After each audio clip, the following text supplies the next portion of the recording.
Hello and welcome to Table Talk. I'm your host Karen Wilson, and we have a very informative show for you today. I have as my guests from the Ben Lomand Board of Directors, Mr. Roger Bynum and Jeff Flatt. Welcome to the show, gentlemen. Yeah, good morning. Great to have you. This is your first time at the table with us. Sure. Hopefully it will be painless and not your last. We will make it as easy as possible, but we've got some exciting things coming up at Ben Lomand. You two have both been on the board for quite some time now. Mr. Bynum, tell us about your background. I know you're from the Hillsborough area, Coffee County, and tell us your background and just how long you've served on the board. Okay, thank you, Karen. I've been on the board 25 years. It's real hard to believe. The time has really gone by fast, and I'm from Hillsborough. Been there all my life, and a full-time farmer. That's all I've ever done. It's really all I know how to do, I guess. But I've served, like I said, 25 years in Section 7 for Ben Lomand is the Hillsborough area.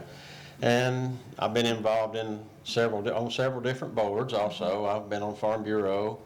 Of course, I'm a member of the Methodist Church in Hillsborough, and I've served on several boards there and stuff, and tried to stay active in the community. I was very instrumental in helping build a park and got it going 25 years ago, basically, and it's just been a good ride, and I've really enjoyed it. So. Well, and you're a great representative of that area. It takes people like that who like to give back to participate on boards and make sure things get done. And Jeff, I'll ask you the same question. Tell us about your background and your time on the board. Well, I'm just now finishing my 6th year serving on the board here for the Warren County area. I'm originally from Athens, Tennessee. I grew up on a farm there near Athens. Went to David Lipscomb University. Graduated with a business management and a marketing degree. And from there went to work with Farm Bureau, and I was the agency manager here in the McMinnville, Warren County office. Been here 35 and a half years, and actually just retired January of this year, just a few months ago. So you're certainly not a transplant. You've been in McMinnville Been a here long time. That's yes. right. I also serve on the Homeland Community Bank Board since its inception. Member of the McMinnville Noon Rotary Club. Also a deacon at the Church of Christ at Bobby Branch. Okay. Well, lots of good experience, because everything you do like that helps leadership and learn more about that position. So I'll just go to each of you. Roger, we'll start with you. What kind of fueled your desire to become a board of director, and how has it helped expand what you know about cooperatives? Well, of course, it's member owned, and I'm all about that. And I, have grown up on a farm and see how important it is to be involved. And of course, I've knew a lot about Ben Lomand all my life, basically, and I could see how they were really putting back into the community, and it makes me proud to be a part of that. And it's very important to see progress happening, so to speak. And I've been very lucky to serve in my capacity, and I'm just, and as far as the co-op being owned by members, it's a great thing, because they have such a good say-so. And you listen to your members, and we definitely do that. Yes. So guess that's it. Okay. Well, Jeff, I know, like you said, about 6 years ago, what kind of made you decide to want to run? And I'm sure you've had a lot to learn in 6 years. Yes, it's a lot to learn.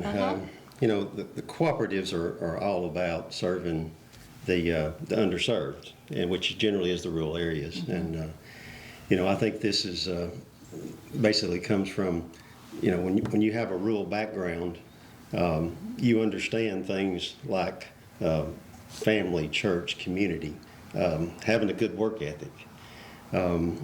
Things like this that are instilled in you in an early age.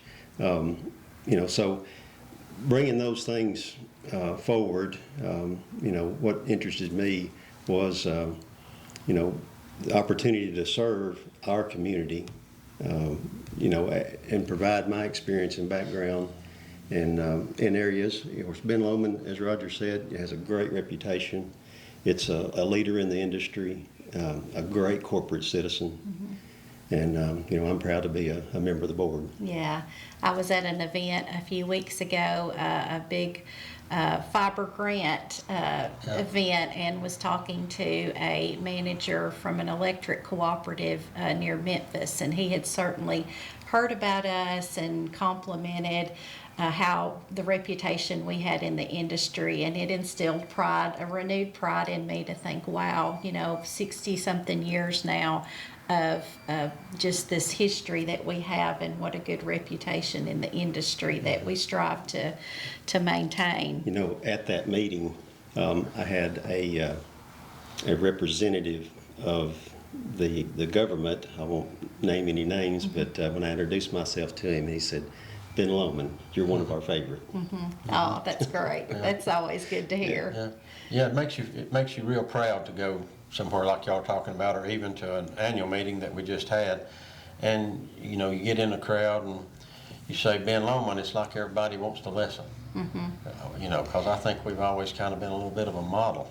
Right. It's because of the leadership we've had. We've had some of the best. You're right. And we've still got that. Yes. And man, it shows too. Well, and we all lived and have grown up around here and lived here for years, and sometimes we take things like that for granted. Yes. And then you go elsewhere where they have very little technology, or they have it and the large provider's just not delivering it.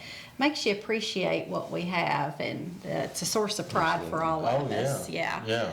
So, Mr. Bynum, tell us about the board's plan to build fiber to the home, specifically how that's helped your area there in Hillsboro, and what are, some great things have been happening there. Very great. Of course, last year in 2019 was a big year for Hillsboro, and we're trying to build out as much as we can, as fast as we can, because we realize that's what everybody wants. But in Hillsboro, it's been very exciting. I was surprised at the people that were in. Of course, we know everybody wants speed. They're all about speed. Got 3 or 4 TVs, and then you got kids that are gaming, and the need's there, and copper won't do it. I mean, and fiber, that's just the way we've got to go, and we're ahead of the curve. We're building out just as hard and fast as we can. Mount Eagle, Beech Grove this year. We're working on got a lot of projects going on, and some new projects also with some grant money. So the fiber was great. Of course, we had some contractors come in. You have to have some help if you want to get it done quick, because the weather is such a factor. You don't work every day.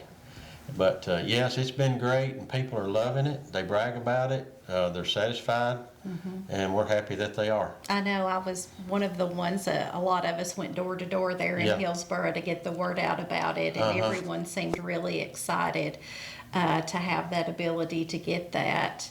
And I know it too probably helps maybe with new developments and housing there. Yes, that's another thing I didn't even mention, but when you see a subdivision coming in, like we have one there on Blue Springs Ridge, when you first turn in there, of course, those homes are, nice homes, but when you first turn in there, it has fiber available. I think that's what the sign said. Well, that's a seller. It is. These young folks, a lot of them work from home, medical, whatever they got going on, and they want that. They've got to have it for data and transfers from different places, and it's been well. It's been good. I know in applying for some of the grants in Coffee County, it was amazing the stories we heard of people that live there, that Vanderbilt doctors, and they had to transfer files back and forth, and then people who their children needed to upload lessons and things like that, and it was just amazing. You're like, yes, these people need this so badly. It's very well needed. It's needed pretty bad. Yes. In the news this week, Vanderbilt University is closing their classes. And So they're going to continue online courses throughout the rest of the semester. So that's just a part of the education factor that makes important for people to have that connection. And as y'all mentioned, medical, just communication, those things are so important to the infrastructure where a business wants to come here, or if you want to locate in a rural part of the area. I mean, we're the envy. People in big cities, they look at us and they say, "You have gigabyte speed?" We're like, "Absolutely." Yep. It's just they can't hardly understand As that. you said, we are working so hard to get it everywhere. We get comments on social media and think, we want it, and those guys are working. Our guys and then contractors and things like that are working as hard as they can to get it deployed quickly. So we hear the pleas, and that's a big factor in the speeding up the build process as quickly as we can. Jeff, tell us, like we said, at one time you were one of the newest board members. Now you've got several years under your belt. What has been the most surprising thing you have learned from being a board member? I guess it would be the complexity of the business. There is a lot of facets to providing broadband communications. There's a lot to learn, and we never stop learning. I'm thankful that Ben Lomand is a part of a national association that provides opportunities for us to go to. And basically we attend seminars and we attend sessions that keep us up to date on the latest trends, the latest technology, and it helps us to understand what they're doing in other parts of the United States, and keeps us, abreast of the latest things. So, and that provides us the opportunity to provide our customers better things in the future. Good networking opportunities. Absolutely. And TCA does a fabulous job also being advocates for us on the national level in the legislature, and it really takes it. We have to have a lot of that help to provide service in the underserved areas. Our territory is very mountainous in some places, and it takes some extra funding to build fiber and things like that in those areas. The regulatory side of this is also, as you mentioned, very important. And it's important for the board members to have a good relationship with their representatives and senators, because every year there's numerous broadband bills that's introduced. Hopefully some of them are for the good, but some of them, it may end up costing our customers a lot more money. And so when we see those things that are going to negatively affect us, we want to try to work against those things. So have a voice. That's right. And that's more important, than ever now. We appreciate. Seems like we've come a long way in them hearing our voice on a national and state level, and so that's helped a lot. Everything that we've worked towards is kind of coming to fruition. They understand rural America a little bit better. Anything that we've missed, guys, that we need to touch on? We've talked about a lot here today. I want to thank both of you for serving. I know it's a huge commitment. You meet at least once a month, sometimes more frequently than that, to make decisions, and sometimes the meetings can last several hours, so it's not a small commitment when you decide to be on the board of directors. Well, we're proud, we feel good about it, and we're going to work hard together. We've got a great board. We're going to work hard together and make our company stronger. Every time we meet, we want to be stronger, and we never ever make a decision without the employees in our mind. I'll have to say that. That's one thing for sure. Yeah, great place to be, and be a member of the cooperative and work as well. And we're blessed with people that really care about our cooperative. And I want to thank you both for coming to the table today. As we said, we hope it's been pretty painless and that you will come back and do this again for us. And thank you again for coming to the table. I'll say that to our viewers to learn more about the great things going on in your community. And we hope you'll come back again next week for more table talk. Until then, Hands Free Tennessee. Keep that in mind. Thank you.